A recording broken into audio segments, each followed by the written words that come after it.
rappelez de cette affaire des Ford Bronco qui avaient été exportés au Canada et trouvés, ben oui, j'ai trouvé chez différents concessionnaires du Québec et du Nouveau-Brunswick bourrés de méthamphétamine. C'est cette affaire-là qui nous a fait se poser des questions sur le phénomène. Et les policiers nous ont confirmé qu'il est en augmentation. Les images que vous voyez sont celles d'Hermosillo au Mexique. C'est là où nous nous sommes rendus à l'émission JE pour comprendre ce stratagème qui commence à l'usine d'assemblage de Ford, qui compte 3500 employés, et qui finalement se termine au Québec. Des trains entrent par dizaines, bourrés de cocaïne. Les policiers nous le confirment. Des autos! Alors, vous comprendrez ce les concessionnaires. dans l'émission de ce soir. On s'est aussi rendu tout à dévendu. Nogales.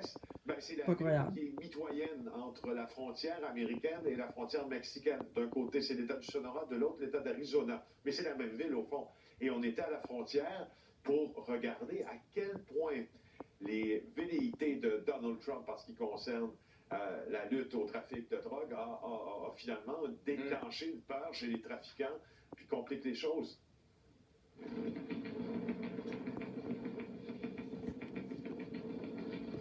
Ah, j'ai hâte de voir ça, je vais l'enregistrer. Nous sommes toujours à Nogales, cette fois avec la police de la ville qui s'étend des deux côtés de la frontière.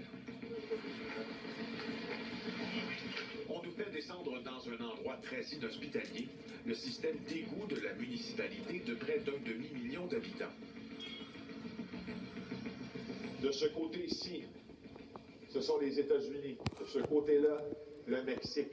Nous sommes dans les égouts de la ville parce qu'ici, les trafiquants de drogue percent des trous dans le système d'égout pour envoyer des stupéfiants de l'autre côté.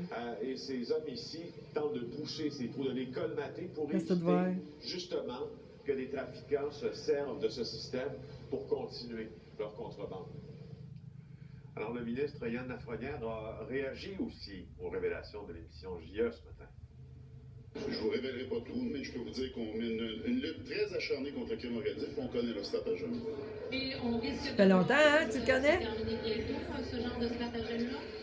La lutte au crime organisé, c'est une lutte qui... Moi, ce que je veux, c'est rétablir l'équilibre, mais j'ai aucunement la prétention que je vais mettre fin au crime organisé, puis la personne va se tenir devant vous qui vous dit qu'il règle le crime organisé, s'il vous plaît, croyez-le pas. Merci, Félix. Et s'il vous plaît, croyez-le pas, ben oui, Queen Ramona est en train de faire la job, c'est On se rend maintenant à l'aéroport. Ah, j'ai aucunement la prétention que je vais mettre... Ce genre de stratagème-là?